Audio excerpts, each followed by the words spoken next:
Welcome to Home and Away, a Tottenham Hotspur podcast hosted by myself, Graham Spice, and Glen Cowie, where we discuss all things Tottenham Hotspur with both the match attending and international supporters' view. This week, we'll be looking at the Liverpool match from last weekend and the match away at Palace due on the 28th of December.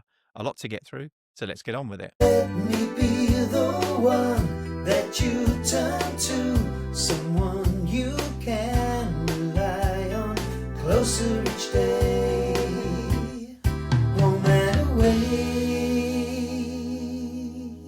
Glenn, how you doing? Yeah, not bad, mate. Not bad. It's Christmas Eve here, so we're recording approximately an hour later than we should have, owing to a Christmas emergency where our shop had what we needed, but it was a 15-minute drive away, not a 2-minute walk where I'd normally go. But yeah, on the whole, pretty good. The weather's not really cooperating for Christmas, but go ahead, mate. What are you going to say? When your mum isn't with you, is she still working at Mark's? No, she retired.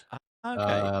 So she retired, was it last July, I think, July 2024. Okay. In fact, and we have some history on this, of course. Your daughter worked for my mum. Yeah. And I need to make sure, and we may as well do it now, we're on air, whatever. My mum keeps asking, when you next see Graham, please ask him what Charlotte's up to, because she always likes to check in on her people that work for her. So what's Charlotte doing? She's a sales team leader for an online learning company in Bracknell.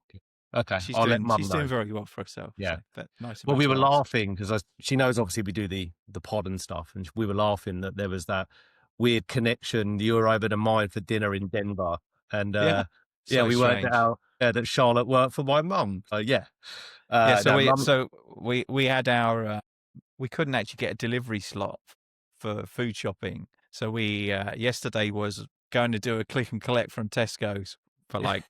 But what happens in the morning? You get the Tesco's order, and you know what substitutions you got and what things weren't available. Yeah. So as a backup plan, on the way to pick it up, I dropped Heather off at Mark's to go and pick up the bits that weren't in the shopping order, and then I went and got all the rest of the stuff. But it took us about an hour, just queuing. It was obviously busy. Everyone's doing it. It's carnage. You can be rest assured it's a global phenomenon. I was in Costco yesterday, the 23rd for me, to pick up a load of pastries for an event I was running this morning with a group that everyone knows I'm a part of, I think, on Wednesday mornings. I think I heard the F word in the line. People were just over it. Yeah, but you would expect it in an Australian version of Costco. Yeah, so it's pretty chaotic. But no, on the whole, pretty good, mate. Ready as we can be for Christmas. Can't quite believe it's Christmas Day tomorrow. But how about you, mate? So there'll be the 5 of you for Christmas this year, or 5 of us? We're going to do some morning here, and then we're going to my mate Gareth, who's also a Spurs fan, and he's also a chef. So we tend to get it pretty often. Just convenient, yeah. Yeah, very convenient. And all we really have to do is rock up with wine and beer, and then we split the grocery bill. We just pay for what we owe, and he cooks everything. So it's a bit of a win-win. Yeah. Sounds amazing. So yeah, but how about you, mate? I know obviously you've had what we covered. You've had some sad news in your family, but are you going to be together for Christmas? We've got, so Josh is already here. He arrived this afternoon, picked him up from the station, and he's here now till right the way through Christmas. And then on Christmas Day, we've got Charlotte and Tom, her boyfriend, coming round as well. So there'll be 6 of us for Christmas dinner, which would be quite nice. And then on the 27th is my wedding anniversary. Oh, mine's the 27th of November. So there you go. Yeah, so it's quite nice because we got married in Frimley at Frimley Hall Hotel. Yep. And it was all done up with Christmas decorations, so that was quite nice. Yeah, beautiful. And then on the 28th, I've got Thomas and his girlfriend coming down as well, Keely. So that'll be nice. So we'll have 9 for dinner that day. So that'll be really good. And any person who can't make it is Charlie, my daughter. She's working shifts at hospital, so she won't be able to make it, which is unfortunate. Yeah. But I will see her on the 29th when we have my brother's funeral. So yeah. So the ones that I don't get to see will all be there as well. So that'll be quite nice. Get a chance to see my nephew and sister-in-law and that as well. So it's going to be a busy Christmas, quite a lot on. And then I've got another week after that till I go back to work. Yeah. And feels like I've been off for about 2 months already. Well, probably makes it feel even longer when you have to endure watching Spurs at the moment. It doesn't help, does it?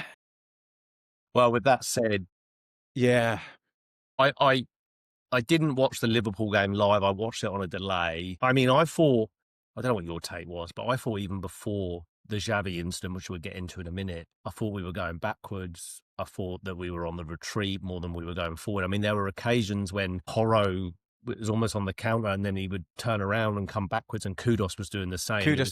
Kudos was driving me nuts. He did it about 3 times. And I was live chatting with Richard and Hamish from the New Zealand supporters, because obviously they were a little bit later than you, so they were they were watching live. 6:30 a.m. for them. So, but I was, and we talked about it in the previous pod, didn't we? About Kudos always come back in on his left foot, and he did it every time he got the ball. We get a break, so we got the opportunity to hit them while they're in disarray and they've got no shape to them. And he comes back inside, and next thing you know, there's 10 players behind the ball. It was for me so frustrating. It seems instructional to me. Like, it seems instructional it's almost, you get the ball, retain your shape, and then go. And I'm like, but then once you go, the opportunity's gone by that stage, isn't it? It's gone. Or it's been made 10 times harder. They were there for the taking, like a few times. This is the frustrating thing for me. They were terrible. They were not good. Yeah. They were not good.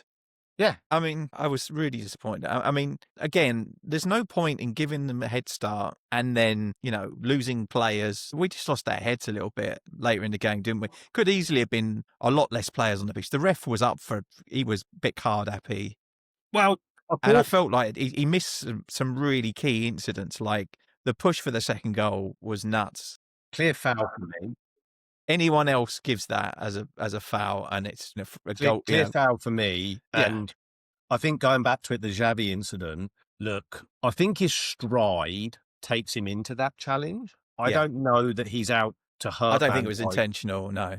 He's his Dutch captain. I mean, it seems unlikely to me he's got a vendetta. He's also about half the size of him. Correct. I thought his stride took him into the challenge. For me, it wasn't a great tackle. There's no way you can say it was a good tackle.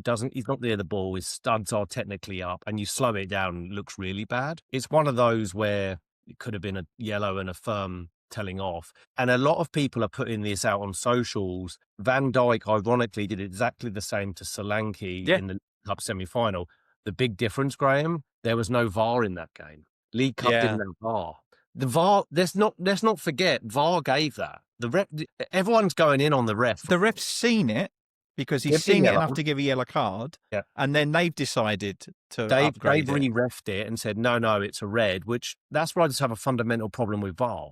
It goes back to me, it needs to be, I believe, run in a way not too dissimilar to how the NFL is. You get one call a half. And if you feel you want to leverage your right for that one call, then feel free. As a coach, a captain, you call and you say, we want that reviewed. And then you're done. That's it. It's done for the match. And you each get 1.5. It would avoid a lot of this for me. But the reason the Solanke one wasn't given for me is it wasn't a VAR call. So that's what happened. But Xavi's, look, it was silly. It was one that his strides taking him. He was probably a bit over keen to try and do something. And it's resulted in being sent. Frustrating for me is that he finally looks like he's getting a bit of momentum into his game, and he's going to be missing for 3 matches now, which is really frustrating. Which is all the way. It's Christmas, so it's the Palace game, the Sunderland game, and then the FA Cup game. Brentford. Oh, Brentford. Yeah, I think Brentford on New Year's Day at 8 p.m, which is weird. Yeah. Oh God. But it's frustrating. And then obviously we still go in 0-0. Because the red card was obviously on 33 mins. But the first goal, I mean, I thought it was pretty poor again defensively from us. We looked pretty passive. But then have you seen Slots coming out and saying that Van der Ven's tackle on Isak to try and block the goal was worthy of either a red? No, bullshit. There was no intent there. He's just trying to get the ball. Is he not allowed to make the tackle? Is that what he's saying? Often this happens, right? There was no intent in that. It was literally he has to make a tackle to stop him from getting a shot off. Yeah. So I don't think. And then it's unfortunate that Isak, I think he's broken his tibia, hasn't he? Something like that. And it's not, I feel sorry for him that he's injured, but there was absolutely no way that you can put the blame of that on Van der Ven. None. Yeah. And then of course we actually started to look a bit better with 10 men in terms of a bit more fight. A bit more desire. Yeah, but then we looked even better with 9 men. We looked like we had the extra player. Yeah, correct. It doesn't make any sense. Yeah. it's almost like we need our backs to the wall and adversity to rise as a group of players and actually show a bit of fight, which is a real big worry for me in terms of we need that to be really shit for us to come out of ourselves and come out of our shell. I did say jokingly to Hamish, I think, during the match, that maybe next game we need to start with 9 men on the pitch and only add the 10th and 11th player on in the second half or something. Well, what did you make of that? Was really, really, really frustrating to me as well. The Romero sending off. This is our captain, by the way, we're talking about. So we've been awarded the free kick and he decides to kick out after being awarded. So the we free give away kick. the advantage that we get from winning. Totally the free giving kick. away advantage because if he's on the pitch, he's probably going to be in the box causing like a danger. So therefore, he's been sent off. We're then down to 9 men, which then we started to look even more attacking. Fucking weird. It reminded me of that Chelsea game. Yeah. You know, the one where we went down to 9 men as well. Yeah. But then obviously before the 9 men happens, the Ekitike goal, I mean, do you feel the push was significant enough that it should have been? Yeah, I thought so.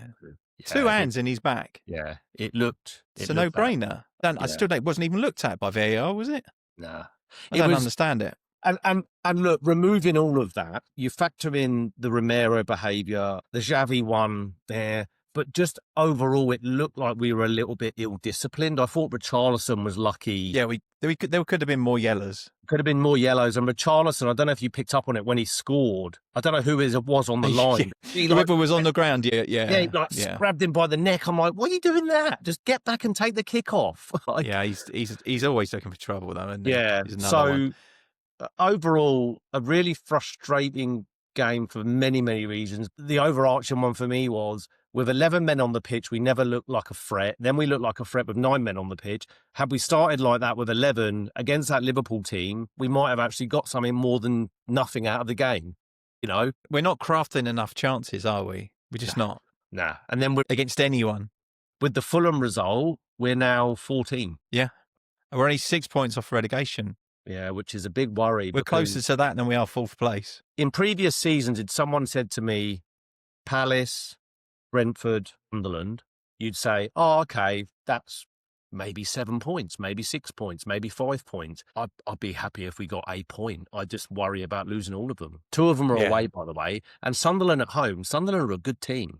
They're no mugs. They play good football, and they've taken. They're going to give us a hard time. Yeah. And so, I don't fancy a chance against Palace either. Nah. Yeah. Very, very, it just doesn't got. I'm finding it really hard to really find any positives at the moment. Yeah. There's very little to be positive about. The Palace game's going to be. All of the positives from that Liverpool game are really, despite the tactics and the manager, I think. Like the fight in the second half was nothing to do with Frank, was it? They basically just threw away the rule book and just went for it. That's what it seemed to me. And if you read into the Van der Ven interview, we know that group of players have previous on that because Ange, right? When they went to Ange, they just went and did what they wanted to do on the pitch. So there's more of that coming through. I don't know.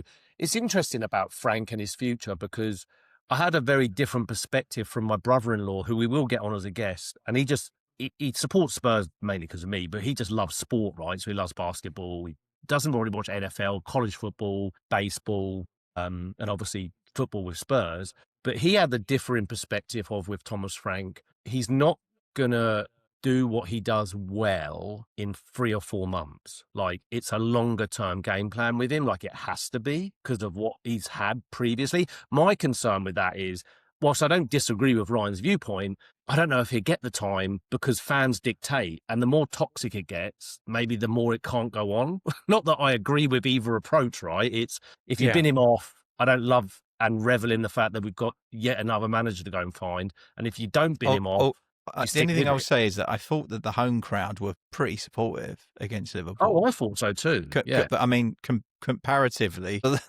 maybe it's just because I wasn't in the crowd. It's like the mood seems to have lifted significantly, which I was quite surprised at because I didn't think that the players gave them that much to celebrate, and they did get booed. I'm not sure whether they were booing the players or whether they were booing the ref. But the ref was shocking, really poor. He had a poor game, didn't he? And look, it's a funny one with refs and bad decisions. I think these things generally do even themselves out across a season. I really do think that. I don't subscribe to this. Well, even school if you of thought. think about that game where Luis Diaz got Yeah. brought down, and it should have been a red as well then, shouldn't it? So, Well, and then there was the VAR call was just a complete farce, Yeah. right? And it went our way. So I do think these things tend to even themselves. Yeah. I don't subscribe to this school of thought there's an agenda against Spurs. I just don't think there No. is. I think I think it's it was not just a bad nothing day. like the conspiracy theorists in the Liverpool fans. Well, this After is any it. decision goes anywhere, like Yeah. everyone on our team is a murderer, Yeah. and their players never do anything wrong. Yeah, They're, yeah. That's it's just just a 101. constant 101 for Liverpool battle. fans. Yeah. And the Yeah. thing is, it's not like if we'll moan about a game and then we'll move on to the next game. They will literally die on that hill for the next 12 months. They want a petition. Like when that happened against VAR, they wanted the game replayed. They wanted apologies. Yeah. They wanted a bloody So I don't subscribe to that. I think the referees had a bad day. And that's and it. I thought Move on. it's been re-ref by VAR for the red card for Xavi. But you just move on. But in saying that, moving on to Palace is a tight ground. They're going to be loud. They're not a bad side. They play very compact football. They've got some good players. It's kind of, for me, Forest away all over again. And do we have the fight? Do we have the guts to go there and actually try and get something? I don't know if we do. That's my concern. Well, we're down on players again, obviously, because of the 2 red cards. No Xavi, no Romero. Yep. Yeah, so we're going to be probably Danso. We said we'll probably deputise for Romero. And do you think he'd play? I mean, Kudus in the 10, and then maybe Johnson plays on the right. I mean, or Bergvall. Yeah, maybe. Yeah. Well, and then Brennan Johnson apparently. I found it really strange. So by all accounts, he is up for debate if he's going to even be kept. That Palace are in for him in Palace January, right? For him. Then I was watching. There's a call. It's the Premier League preview show here, which they air on a Friday night in Australia. And Tottenham wheeled him out as the player to be interviewed about how things are going at Spurs. And I'm like, I think's great. He's how not would he know? playing. Is it called View from the Bench? Yeah, I'm like, why is he being asked? So that was weird. Like Tottenham would select him as the player to go and address the media. So maybe he plays. I mean, Danso comes in for Romero, you would think. Udogie's still injured. I mean, Porro, I thought Spence actually played well. He had a good game. Fair play to him. He did have a good game.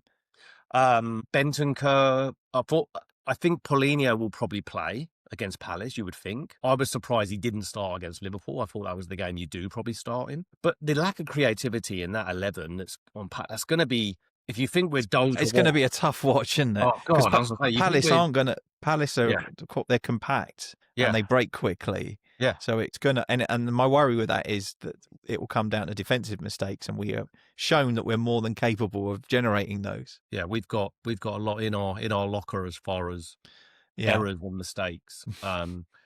So we can drop a bollock or two. Yeah. Well, interestingly, and I don't know if this is player welfare in mind or just the fact that Boxing Day's fallen on a Friday, but there doesn't seem to be there's no Boxing Day games, right? Or is there maybe one? Because then it goes into I think there's weekend. One in the evening, isn't there? We don't play until the Sunday, so we play the Sunday, then we play New Year's Day. All the games are spread out over about. Is it because they're all on? I'm not sure if they're on Prime Video this time in the UK. So, or not, but they do seem to be spread over. Because it used to be you play Boxing Day the 26th, then you play the 28th, and then you play New Year's Day. Yeah. Oh yeah. So there's not as many games, that's for sure. Absolutely which I guess is a good thing, especially with our missing players by injury and suspension. Yeah. Do you know what though? There's been a bit of clamour for Dane Scarlett, like. Across the 3 games where we don't have Xavi, could you see him getting a look in? Because he hasn't had a look in since what he did, and he looked bright against Copenhagen. Then the other one is he went to, I think it's double-barreled name Barnett Williams. He was at the World Cup. He was at the Under-20 World Cup with England. Yeah. And he's since been on the bench a few times, and he's played in the Under-21s and then made the bench. The same day. Yeah. He scored 5. Yeah. And then was on the bench for the game in the evening. Maybe just for me, it's like if we're not seeing much of just get him in. Like give him 20 minutes, give him 25 minutes, start him. Maybe I don't know. Maybe I'm clutching at straws. Or Mikey Moore, his loan is till the end of the season, or is it? Yeah, I think so. I think it's a full season. And then Vuskovic end of the season as well. Yeah, but yeah, I don't think we need them back at the moment. Yeah. But I think we still are struggling with creativity, right? Because. Agreed. Probably the two most creative players we've got are Xavi, who's now out for 3 matches, who's still finding his way a bit. I think he's still a little bit lightweight. I think for the Premier League, I think it's a tough league. Yeah. It's faster. It's more power, and I think that he needs to grow into that a bit more. I don't think there's a problem there. I think there's definitely a player there. It's not like a Brian Gill where I just don't think he's ever going to do it. I think I've seen him throw himself about a bit in games. Yeah. I remember watching him. Primarily, I didn't watch a lot of football from the league he was in, but major tournaments, right? So you're talking World Cups and Euros. The Euro semi-final in 2024, England, Holland, he was their best player. He scored. Excellent footballer, right? We know that there's something in there. He's played at the highest level and he's done very well. So it's just finding his feet. And he's only, 24, 23? I think the difficulty as well is that coming into a struggling side. Yeah, sure. It's like... I think the injury. I mean, we started the season with no Solanke, right? Yeah. So we and with Kulusevski, Madison. So like we probably first team squad players, a lot of them missing, and so that's been difficult. I think I can't. If all of our players were fit, I cannot tell you what our 11 would look like. Well, actually, the back five probably picks itself, but from the remaining 5 players, no idea. Well, and the trouble for me is, like you just mentioned it, going into the Palace game and before that, the lack of creativity is a big concern. But then, is it just the setup as well? Does it matter? I think that definitely that as well. It's not like. Yeah, I think we're not getting enough. We use a lot of width, right? The ball goes out to the wide players a lot, but that only works if you've got someone in making the runs in the middle for them to hit. Yeah. And that they're able to get crosses into them. And they're not helping attacking players get into the box.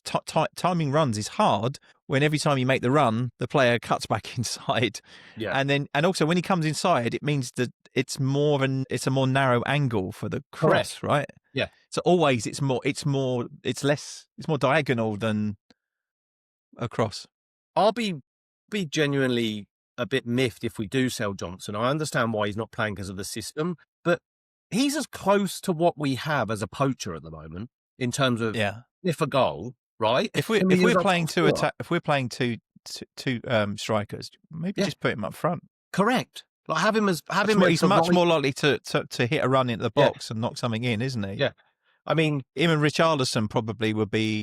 Based off of what you've seen from Moani, if he was available for, say, 40 or 50 mil, would you exercise the buy? Or do you think... So here's my problem. I don't know how good any of our strikers are under Frank because I don't think they're getting service. I mean, if I can put the ball into good positions for players and they're getting the chances and they're missing them or they're not making the runs, but they're all doing the work. I would say Richarlison's shooting isn't great. It's not it's like he's too close to the keeper too often. Well, Moani's probably the same. He's done the same in that PSG game when he had those chances. He looked very clinical.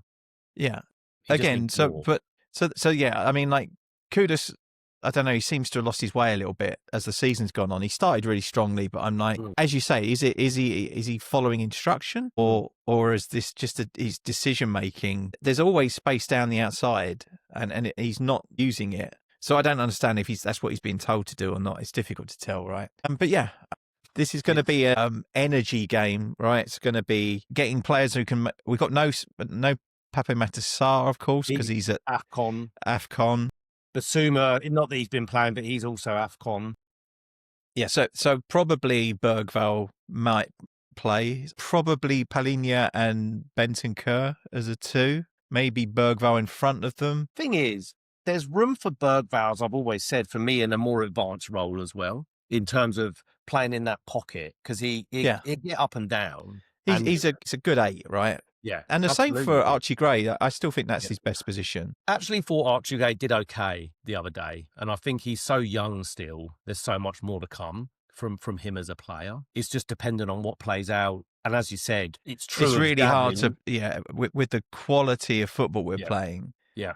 I don't know. I can't, it's difficult to tell whether it's the coaching or something's not right. Agreed. And you wonder if it's a hangover from last season. Is it a mentality thing for the players? The players have seem to have just lost their way a bit. But do you think, and I thought about this. But that's the coach's job, right? The manager and the coach's job. It is. And I thought about this the other day. Like, do you think this was somewhat the drop-off of firing a manager who's finally got the monkey off our back in winning something, for good or bad, right? And whether you were Angie and Angel or somewhere in the middle, do you think that's going to have an impact, right, on the group of players? Do you think there's inevitable to be a bit of a drop-off both mentally, physically and tactically, in that you've almost ripped up the bloody playbook and said, well, we're starting again despite having success? Because there was success. Like, do you think that that's equaling some of that now, what we're seeing? And then maybe. And of course, you lost Son left as well, which was there's a big presence in the dressing room, right? Especially with the younger players. Imagine he's the one who puts his arm around everyone. Sure. And I don't think Romero's that. No. If he does put his arm around you, it's probably to get you in a headlock. Yeah.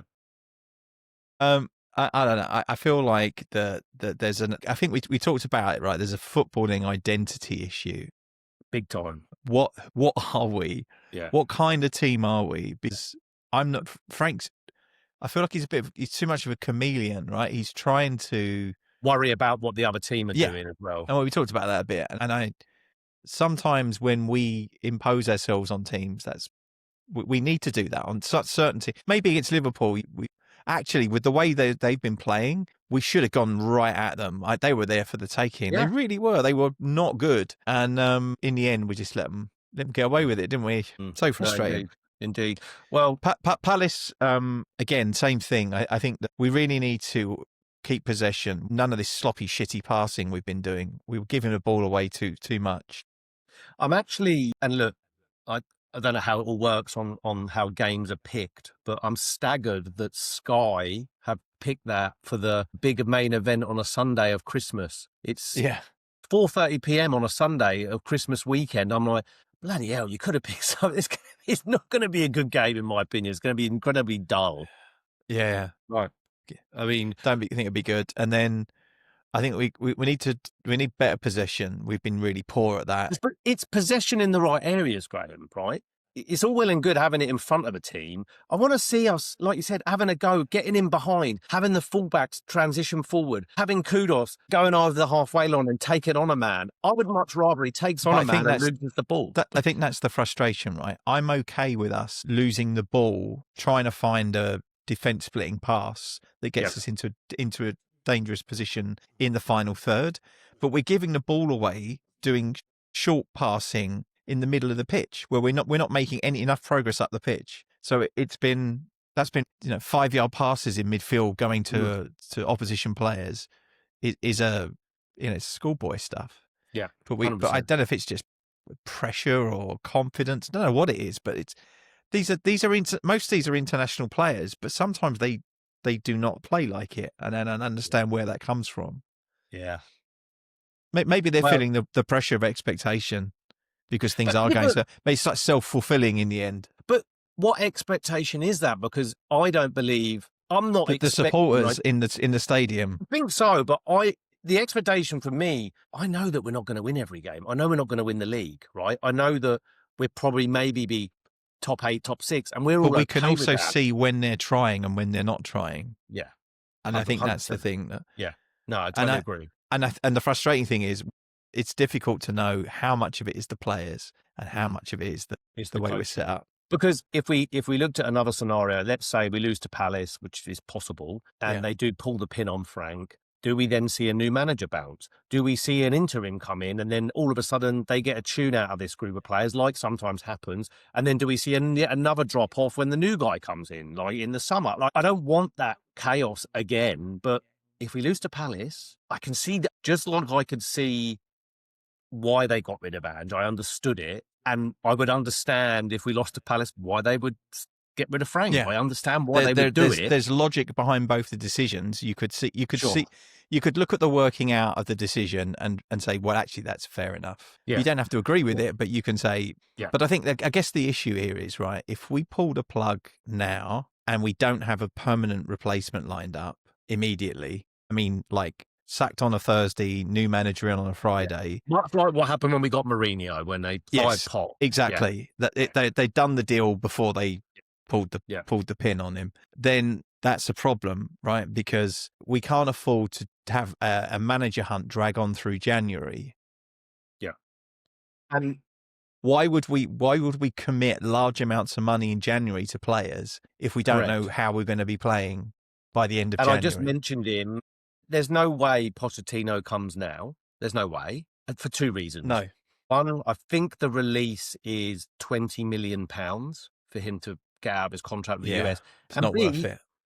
why would he? He's about to embark on a home World Cup for the country he's managing. I know he's not American, but it's a free hit for him. There's not a great deal of pressure on them to get out of the group, I would suspect. I think there's, if you listen to some media, Trump will just deport all the opposing players. Yeah, and then point C being, if we did and he did, what would Trump do to him? He'd probably be sent to Guantanamo for leaving them in the There'll be an ice raid. Yeah, ice raid on pot, yeah. So that's not going to happen. I mean, there's talk of other names that are available. I mean, Klopp keeps coming up. There's no way he comes to Spurs. I just don't see it. So then you're looking at, if we did get rid of Frank, it's an interim solution. Richard on the last episode mentioned Robbie Keane. There's I don't think Robbie Keane comes as an interim. Why would he give up? I think he'll be gig? building his career, and I don't think Correct. And half why a season at Tottenham is going to help tarnish that. it by coming to Spurs for 6 months? This is not a 6 month. I mean, especially if we, no. a change of manager at the moment, given that it's a transition of a transitions. First half of the season, one transition, and then another completely different transition in the second half. Where do you sit with Frank's comments when he comes out and says, this isn't a quick fix? And I'm like, what was wrong, Frank? Like, what was really wrong? For me, it's like, yes, we finished 17th. We've won the Europa League. We're a Champions League club. We've made some additions in the summer. What was really wrong? Like, what's this fix that's going to take so long? What I don't understand is, right, I think we were all clear that we were very, very light on squad last year, and that not only did we need to make significant improvements to the first 11, and we did spend money on that, right? We bought over 100 million. Yeah. On first 11 players, but we also, I think it was Thomas coined the phrase, we needed to raise the floor as well as the ceiling. So we needed to make sure that the squad itself was packed with better quality players. So we did some of that as well, right? We added some additional players. Like Dance is a good example of, a good understudy who will quite happily sit in the squad and come in when he's needed. And but it's still not enough. I don't think there's still work to be. There are key areas of the squad that are. But that comes down, I guess, to recruitment. Yeah, 100%. But it's not like, again, that's the bit that can't all be done in one go, right? You can't look at Liverpool's a great example where a championship winning side makes 7 signings. Yeah, big signings too. Significant money spent, like third world country debt worth of signings, and they look awful because it takes time to gel all of that together, right? It's just too much change in one go. So I think if Frank gets the time, it's probably 2 or 3 windows worth of play. I think it's probably this. He's had the summer. It will be the January window, and next summer, if he's still here for the summer window, then in theory you could have probably rotated out every player that was there from the previous regime, if that's what you wanted to do, or the majority of the ones that he didn't feel were up to the task. And at the moment, it's a very long list of people who I wouldn't cry about if they left. Yeah. But what worries me, even when our best players are playing, we're still making stupid mistakes. We're still conceding goals that you wouldn't expect with our first team players to be playing. And especially like when our first team back four is playing, we're still conceding more goals than we did under Ange when we had a makeshift back four. So that's an issue.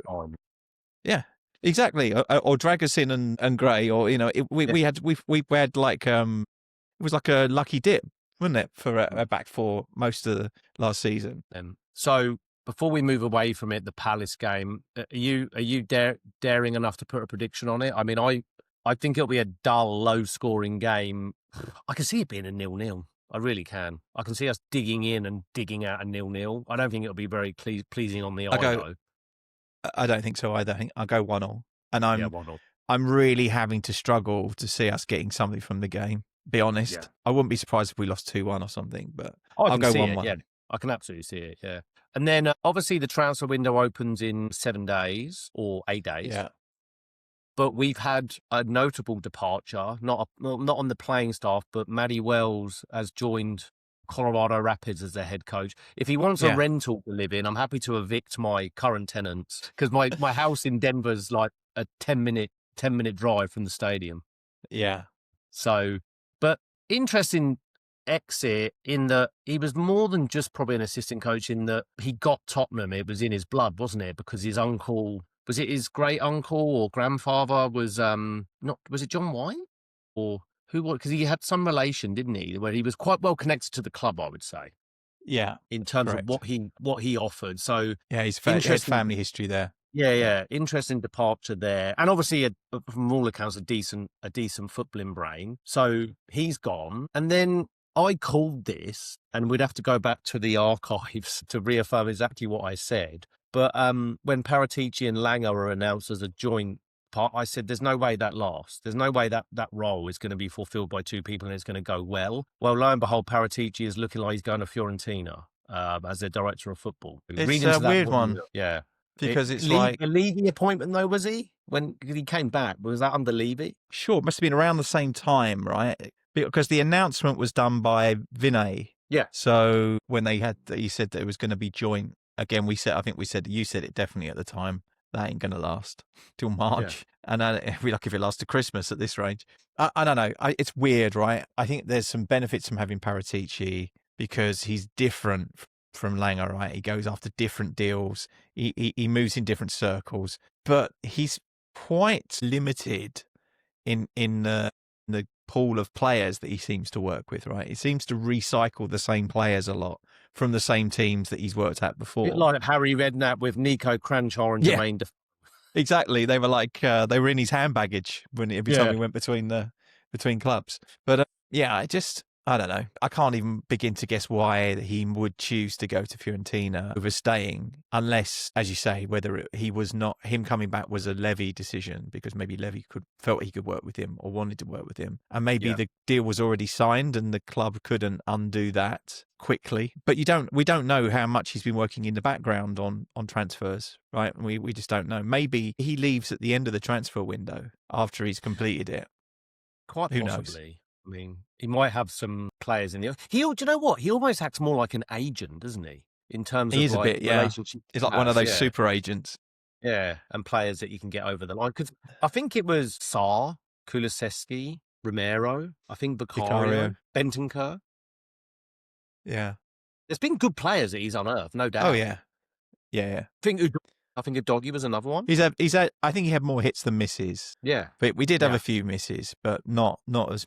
I think generally you'd say he had a pretty good hit rate, probably more so than what was the guy's name before him? Steve Hitchens, the one who hated the transfer windows. Was he Hitchens? the Aussie? Steve Hitchens. Steve Hitchens, and then there was also Scott Munn, and no one really understood what Scott Munn did. I don't think Munn ever really set foot in Tottenham. I just don't think he's a real person. I think he was an AI avatar.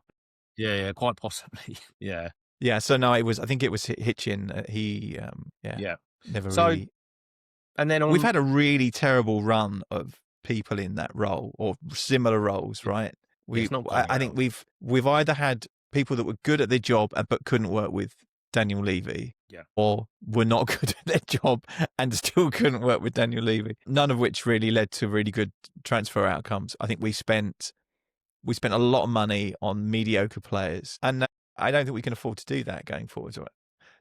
If you look back over the 10 seasons, right, we've probably been up there with the biggest clubs in terms of spending in the Premier League, with maybe one or two notable exceptions, like probably Chelsea are probably the top by far, certainly in the last 5 years. But we've wasted it. We've literally just poured it down the toilet, most of it, haven't we? The amount Absolutely. of...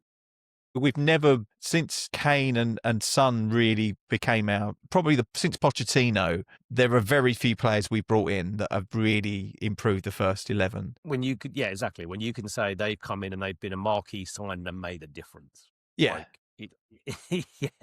Yeah. I mean, even Maddison, he's been okay at times, but he's not been. Yeah, it's going to be interesting to see what happens in the January window for several reasons. Will it be Frank that gets given the money to spend, because there is going to be money to spend, and it's going to be interesting to see who we sign, because and that's a nice pivot. Just as recently as today, I've read that Semenyo's in advanced talks with Man City. So Yeah. there I goes. don't think we were never getting him. Yeah. We never were. So, but does that open And the especially opportunity? I think this is where being 14th, if we'd have been in, contending top 4, maybe Yeah. he'd have thought about it, but he's not. Well, He's does got that open the door for Savinho to be those conversations to start again if they brought maybe, Semenyo? but then I thought I heard that Pep would block it again because he signed a new contract, didn't he? Yeah. So And I don't then know. I don't Brennan know. Johnson, we've talked about possibly going to Palace. Palace, yeah, But then yeah. we're apparently sniffing around Mateta. Does that mean that it could be a sweetener there? If he goes, we get Mateta. Yeah. But are we going to get Mateta and then he just falls into the abyss of being injured? Like what seems to happen when we sign falls players? into the abyss of being a Spurs player. Yeah, exactly. Come to Spurs, I don't know. never play again. I should try and think what other options we've got. I've seen Ndoye, is it the Ndoye from Everton player? Yeah. But I just don't. again, He's on not its like face, he's not. He looks okay, but he's not got a lot of goals and assists. Mateta and Ndoye, they're useful. They've done a good job for Everton and Palace, but it doesn't get me Still, out. I stand by the fact that Grealish would have been a much better signing. It would have just been at the beginning of the start of the season. Yeah, would have made so much sense, but we didn't. Yeah, and he's really high output for them for Everton this season. Oh, he's been brilliant, and he has an eye on wanting to get in that World Cup squad, right? So you know you're always going to get a level out of him. Yeah, 100%. Yeah. I didn't have a great deal else for today's episode. Sorry, it's just the two of us to our listeners and viewers. You put up with just our faces and voices. As you can see in the background, I have been wrapping my wife's presents. Wrapping gifts. Yeah, indeed. I've got a few more to wrap. I checked the list twice, and she'd been nice, so she's getting presents this year. Well, look, as always from me, this will be the last one I expect of 2025. But as always from me, come on, you Spurs. Well, I think we might record before New Year's Day, right after the Palace game. Yeah, we'll try and squeeze one in somewhere along the line before we get to 2026. But as always from me, come on, you Spurs, and have a wonderful Christmas. I don't know if Graeme, you've got anything to add to say thank you to all of our listeners and viewers who've stuck with us for what is a season and a half now. So we've lasted longer than a lot of Tottenham managers have. I appreciate all of you. We've had some really fantastic guests and looking forward to many more recordings with new guests and old guests alike. I'm hoping that 2026 will be the start of a renaissance in Tottenham and we see some improvement and that we have much more positive things to talk about. I felt certainly for the last couple of months that it's been really hard to get ourselves excited. I'm sure I don't speak just for me. I don't want Thomas Frank to be sacked. I don't like sacking managers. No, likewise. I quite like him. I just think that it's a results-driven game and eventually they will catch up with him. Yeah, and I don't want that to be the case, as you said. But let's call it what it is. Here's the thing. I'm hoping that for Christmas, Thomas Frank gets something that gets some magic elixir, which means that the players suddenly turn into the players that we expect them to be, and that the game on the 28th is the start of a massive resurgence of the team, and then January means we bolster the numbers and we go strong into 2026. Let's hope. And hopefully into the latter stages of the Champions League and maybe even the FA Cup as well. My prediction for next year, and I think I said it early in the season, I said that Kadamwani would be our top goal scorer. I think at the moment it might be OG. Yeah. But Richarlison, whatever you think about Richarlison, and I don't have a lot of very positive things to say about him because he's still scoring consistently, right? His goal output's been pretty good. Dockered, I believe. Yeah. So, but to your point with Champions League, like I want over my left shoulder just there. I want more moments like that. The Lucas Moura moment. Yeah. Let's get into the knockout. I like those evenings. I like those experiences. So I have you probably can't just out of shot, but I have the team notes from the semi-final against Ajax. Well, and this could be a bit of a plug. This is the Europa League final team picture. Yeah, that's the one. I've got that one. Yeah, we've had more. I haven't got it up. I didn't get it up. I just got it framed and saw it. But we've had more recent fun. So yeah, that's the Ajax one. Yeah. So Tottenham, Man United. So I like European fun. Like, let's have more of that, please. Yeah, that would be Indeed. great. But yeah, look, one more from me as always. To close us out from my perspective, come on, you Spurs. Yeah, thanks to everyone who's listened in. Please like and subscribe to the podcast, tickle the algorithm so we can get in front of more Spurs supporters. And as Glenn said, wishing you all a Merry Christmas and a prosperous New Year, and come on, you Spurs. Let me be the one that you turn to, someone you can rely on, closer each day, home and away.